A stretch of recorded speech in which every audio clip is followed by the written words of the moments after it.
L'agence France Presse est une agence de presse internationale française basée à Paris. C'est la plus ancienne agence de presse au monde. L'AFP est un leader mondial de la vérification des faits. Grégoire Lemarchand est le rédacteur en chef de la vérification numérique et le rédacteur en chef mondial adjoint. Ce qui est sûr, c'est qu'en fait, chaque fois qu'il se passe quelque chose dans le monde, chaque fois qu'il y a des actualités majeures, chaque fois qu'il y a des élections, chaque fois qu'il y a des mouvements sociaux, des protestations, des choses politiques ou des catastrophes naturelles ou des problèmes de santé, il y a toujours de la désinformation. Nous, vérificateurs, c'est une course où on a malheureusement des handicaps. C'est-à-dire que désinformer, ça prend quelques minutes, voire quelques secondes. Je prends une photo qui existe, qui est réelle, mais je la décontextualise, c'est-à-dire que je lui donne un autre sens. Au lieu de dire c'était, je sais pas, c'est une photo qui a été prise à Washington, je dis n'importe quoi, il y a 4 ans, et je dis c'était avant-hier à Montréal. C'est une façon de désinformer, ça prend quelques secondes.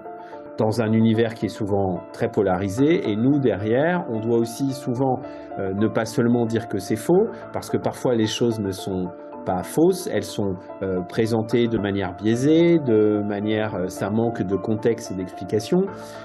Et finalement, notre rôle, souvent, c'est de non pas tant d'écrire que quelque chose est faux, mais d'expliquer que quelque chose est beaucoup plus compliqué, beaucoup plus susceptible qu'on veut bien nous le présenter. Souvent, on a, nous, des frustrations parce que ça ne va pas assez vite. Et il n'y a pas de recette miracle, en fait, parce que derrière, on doit, nous, faire un travail sourcé, vérifié, ultra scrupuleux. Et souvent, et pour en terminer sur cette question, souvent les gens fantasme un peu notre travail en s'imaginant que c'est un travail très technique, très geek, un peu finalement en caricaturant que voilà, on a plein d'écrans, un peu comme un cockpit d'avion. Mais en fait, pas du tout. C'est vraiment du journalisme dans ce qu'il a de plus basique.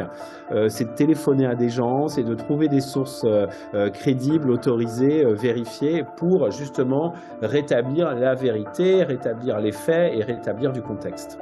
Moi, ce qui m'inquiète le plus, c'est que, on va dire, il y a, hélas, parfois, quand on a de la désinformation, elle va être sur le web, sur les réseaux sociaux, avec parfois de très grosses communautés. On peut avoir des désinformateurs comme une chaîne Telegram, une chaîne YouTube, avec des dizaines, des centaines de milliers de suiveurs, d'abonnés, mais on va dire qu'ils restent dans un cercle souvent de convaincus, etc.